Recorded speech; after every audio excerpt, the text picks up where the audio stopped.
Hello friends, வணக்கம் and welcome to கோமூஸ் kitchen. நாம் இன்னைக்கு பார்க்க போகிற ரெசிபி நவராத்திரி டே 4க்கான நெய்வேத்தியம் பார்க்க போகிறோம். நவராத்திரி 4ஆம் நாளுக்கான நெய்வேத்தியம் பார்க்குறோம். இதில் கோதுமை ரவை இருக்குது பார்த்தீங்களா, அதில் பாயாசம் வகையில் கோதுமை ரவையில் பாயாசம், சிற்றன்னத்தில் கதம்பு சாதம், சுண்டலில் பட்டாணி சுண்டல் பார்க்க போகிறோம். கோதுமை பாயாசத்துக்கு தேவையான பொருட்களை பார்த்துடலாம். நான் 1 கப்பு கோதுமை ரவை எடுத்திருக்கேன். பாருங்கள், பொடியாக இருக்கக்கூடிய ரவை, பெரும் ரவை எடுக்கக்கூடாது. இதில் இதுக்கு 2 கப்பு வெல்லம் எடுத்திருக்கேன். 1 கப்பு திக்கான பால் காய்ச்சி வைக்கணும். 2 டேபிள் ஸ்பூன் பைத்தம்பருப்பு, பாசிப்பருப்புன்னு சொல்லுவோம் இல்லையா, அந்த 2 டேபிள் ஸ்பூன், கொஞ்சம் முந்திரி பருப்பு, கொஞ்சம் கிஸ்மிஸ் பழம். அடுப்பில் ப்ரெஷர் பேன் போட்டிருக்கேன். இதில் நம்ம இந்த கோதுமை ரவையை போட்டு வறுத்துக்கலாம்.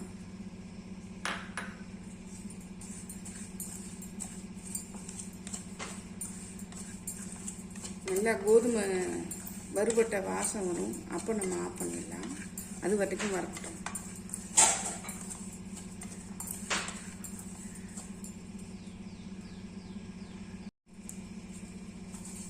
கொஞ்சம் வறுபட்டுக்கு பாருங்கள். இந்த சமயத்தில் இந்த பாசிப்பருப்பு இதிலே சேர்த்துடலாம்.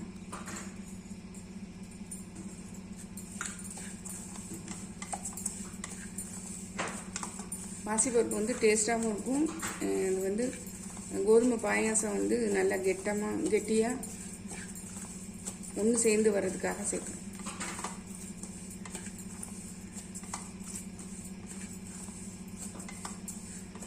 வறுபட்ட ஒன்று காமிக்கிறேன்.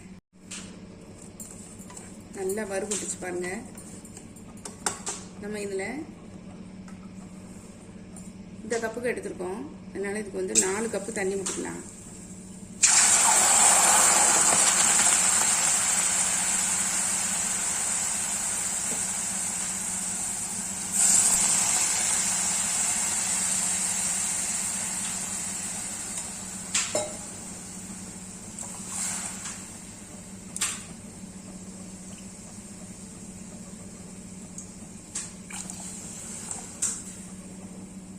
பாசிப்பருப்பு வேற சேர்த்துருப்போம் இல்லையா, அதுக்கு ஒரு 3/4 கப்பு.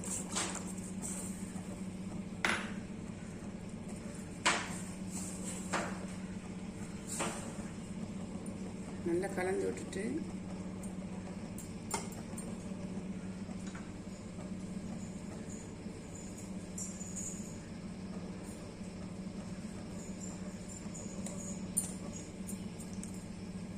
கொஞ்சமாக நெய் விட்டோன்னா வாசனையாக இருக்கும்.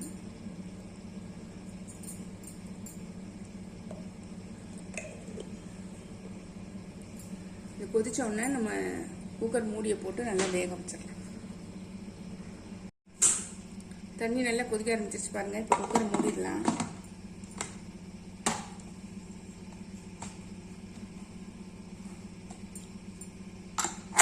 விசில் விட்டேன். ஒரு 3 விசில் விட்டு நல்லா வெந்த உடனே எடுத்துடலாம்.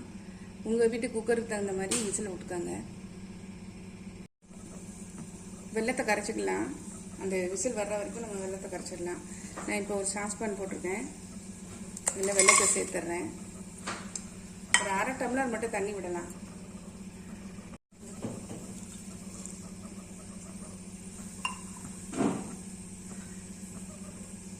கரைஞ்ச உடனே காமிக்கிறேன்.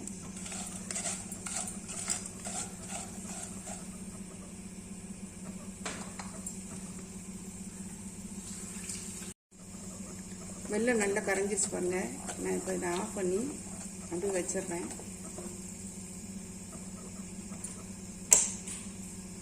கோதுமை வெந்ததுக்கப்புறம் அதில் சேர்க்கும் போது வடிகட்டி சேர்த்துறேன். குக்கர் ஓப்பன் பண்ணி பார்த்துடலாம்.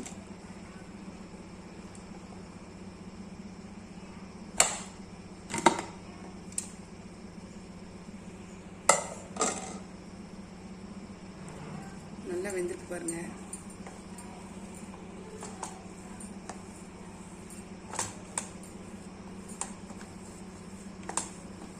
நல்லா வந்துருக்கு, தெரியுதா உங்களுக்கு? நம்ம இந்த ஸ்டேஜில்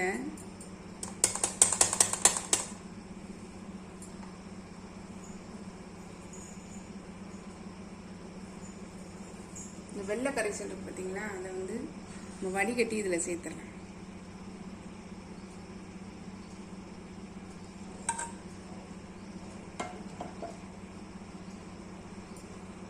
எல்லாத்தையும் சேர்த்துட்டு காமிக்கிறேன். இந்த வெள்ளை கரைசல்லாம் ஒன்றா சேர்த்துட்டேன். இது நல்லா கிளறி விட்டுறலாம்.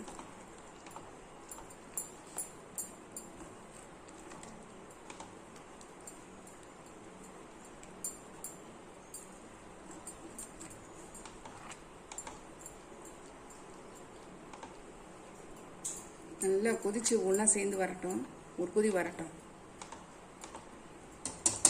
காமிக்கிறேன். நல்லா அது கொதிச்சிச்சு பாருங்க. நான் இப்போ வந்து முந்திரி பருப்பு, திராட்சை எல்லாத்தையும் வந்து நல்லா நெய்யில் வறுத்து சேர்த்தாச்சு. நல்லா கொதிச்சு ஒன்றா சேர்ந்துச்சு, தெரியுதா உங்களுக்கு? நம்ம இந்த ஸ்டேஜில் காய்ச்சி ஆற வச்ச பால் இருக்கு பார்த்தீங்களா, அதை இதில் சேர்த்துக்கலாம். நான் இப்போ அடுப்பை ஆஃப் பண்ணிடுறேன். இப்போ ஆஃப் பண்ணிவிட்டு சேர்த்துக்கிறேன்.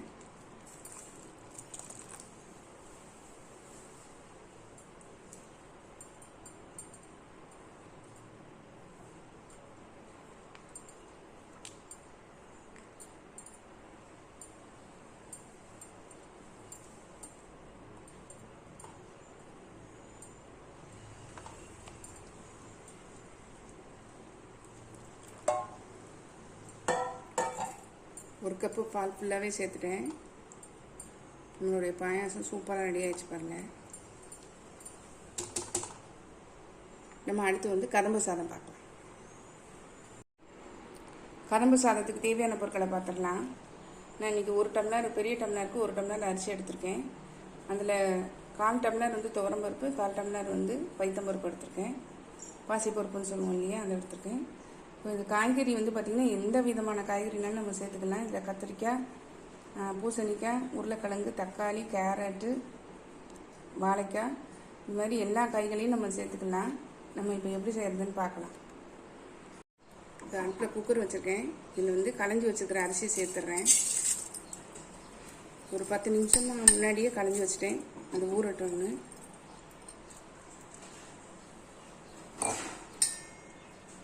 அது மாதிரி துவரம் பருப்பு சேர்த்துட்றேன்.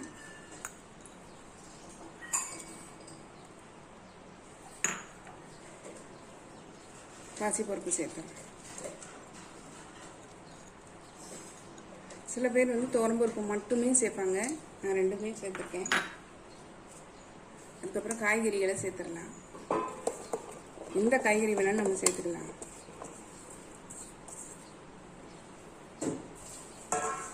இப்போ இதுக்கு தேவையான தண்ணி விட்டுறலாம். தண்ணி சேர்த்துடலாம். இதுக்கு வந்து 1 டம்ளர் அரிசி எடுத்திருக்கேன், அதனால் இது கணக்குக்கு சேர்க்குறேன். 5 டம்ளர் தண்ணி ஊற்றலாம்.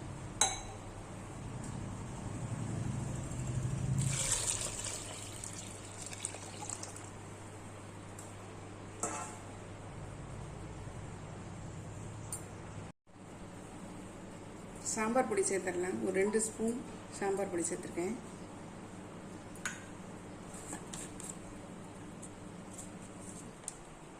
கொஞ்சம் மஞ்சள் தூள்.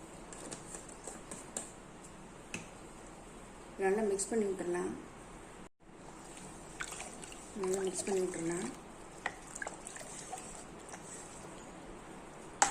தேவையான உப்பு சேர்த்துடலாம்.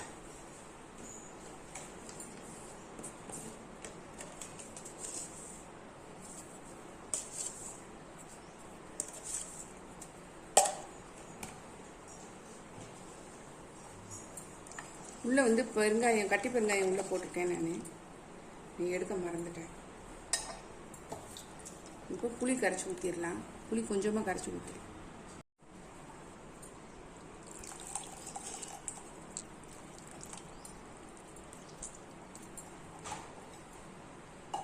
உப்பு காரம் செக் பண்ணலாம் மற்ற நேரம். இப்போ சாமிக்கு நெய்வேத்தியங்கிறதுனால நம்ம பண்ண முடியாது. இந்த ஸ்டேஜில் மற்றதை நம்ம பார்த்துக்கலாம்.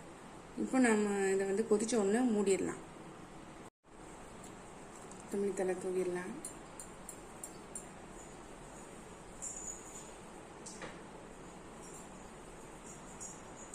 கொஞ்சம் கொதிச்ச உடனே மூடி வைக்கலாம். கொதிக்க ஆரம்பிச்சிச்சு பாருங்கள். இப்போ நம்ம குக்கரை மூடிடலாம்.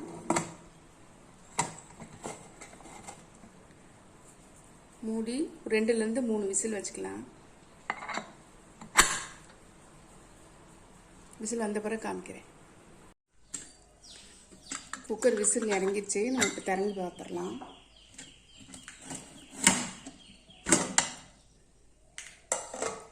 பாருங்கள் இவ்வளோ சூப்பராக இதாக இருக்குது. இதுக்கு ஒரு தாளிப்பு ஒன்று கொடுத்துடலாம். நான் இதில் வந்து நல்லெண்ணெயில் 1 மிளகா வத்தலை பிச்சு போட்டிருக்கேன்.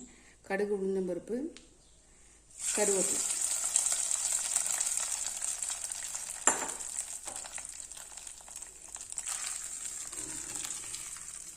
பாருங்கள் எவ்வளோ சூப்பராக வந்திருக்கு.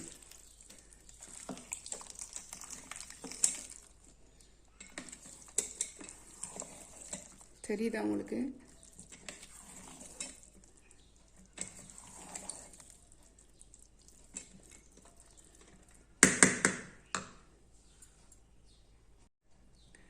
அடுத்து சுண்டல், பட்டாணி சுண்டல் பார்த்துடலாம்.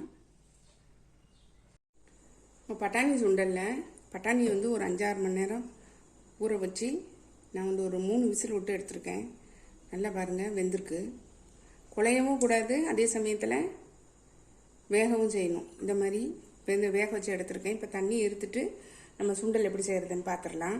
இப்போ ஒரு மிக்சி ஜாரில் 2 பச்சை மிளகா, ஒரு சின்ன துண்டு இஞ்சி, கொஞ்சம் தேங்காய், இது எல்லாத்தையும் அரைச்சிட்டு வந்துடலாம். இது ஒரு மசாலா ரெடி பண்ணிடலாம். நல்லா அரைச்சிட்டு வந்துட்டு இந்த மசாலா ரெடி ஆயிடுச்சு. நம்ம இப்போ சுண்டலில் தாளிச்சிடலாம். அடுப்பில் கடாயை போட்டிருக்கேன். நல்லெண்ணெய் விட்டுருக்கேன். ஒரு 1.5 ஸ்பூன் வந்து நல்லெண்ணெய் விட்டுருக்கேன். கடுகு சேர்த்துக்கிறேன்.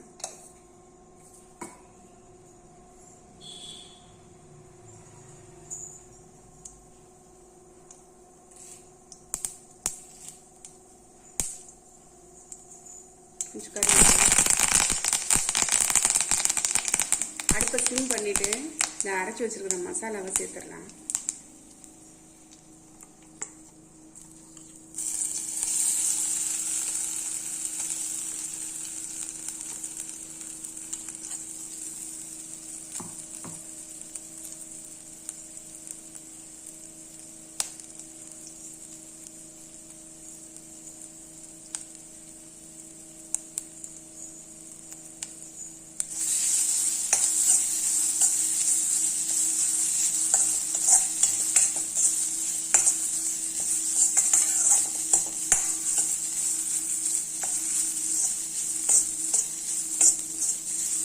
நல்லா கிளறி விட்டுட்டு வறுத்து வச்சுருக்கேன். வறுத்து வச்சுருக்கேங்கிறானே வேக வச்சு எடுத்துக்கிறத வந்து தண்ணி நல்லா இருத்துட்டேன். அதை வந்து நான் இப்போ சேர்த்துக்கிறேன்.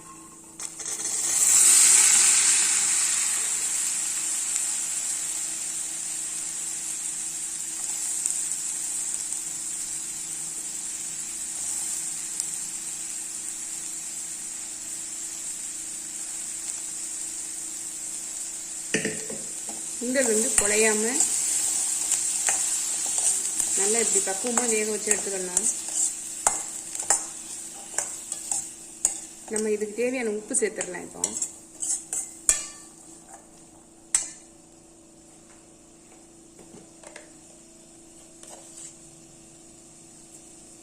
நான் வேக வைக்கும்போது உப்பு போடல.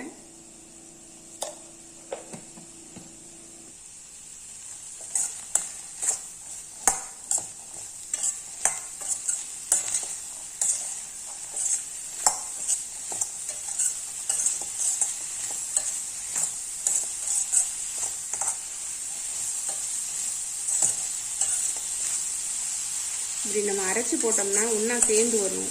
அப்படி இல்லைன்னா தனித்தனியாக நிற்கும். அதனால தான் இப்படி அரைச்சி சேர்க்குறது. நம்ம பச்சை மிளகாய் நறுக்கியும் போடலாம். ஆனால் அது ஒரு வகையான டேஸ்ட்டு, இது ஒரு வகை டேஸ்ட்.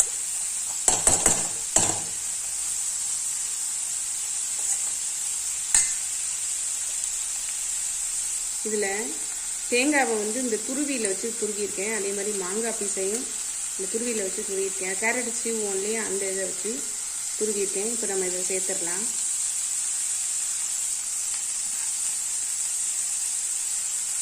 சேர்த்த பிறகு ரொம்ப நேரம் அடுப்பை வைக்க வேண்டாம். நான் அடுப்பை இப்போ ஆஃப் பண்ணிடுறேன். ஆஃப் பண்ணிவிட்டு லேசாக கிளறி விட்டுறேன்.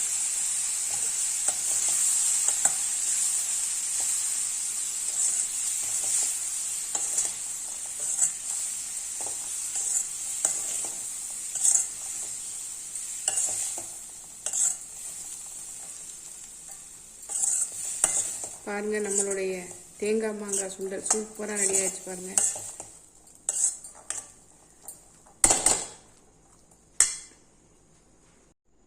நம்மளுடைய சுண்டல் பாருங்கள் சூப்பராக ரெடி ஆயிடுச்சு. தேங்காய் மாங்காய் சுண்டல் வந்து சூப்பராக செம்மையாக இருக்குங்க டேஸ்ட்டு. நீங்களும் இந்த நவராத்திரிக்கு ட்ரை பண்ணி பாருங்கள். நம்ம இன்றைக்கி செய்த ரெசிபிகள் எல்லாமே சூப்பராக இருக்கும். நீங்களும் ட்ரை பண்ணி பார்த்து கமெண்டில் சொல்லுங்கள். லைக் பண்ணுங்கள், ஷேர் பண்ணுங்கள், சப்ஸ்கிரைப் பண்ணுங்கள். பக்கத்தில் பெல் ஐக்கானை கிளிக் பண்ணுங்கள். நாளைக்கு வேறு ஒரு ரெசிபியில் உங்களை சந்திக்கிறேன். பை. தேங்க்யூ.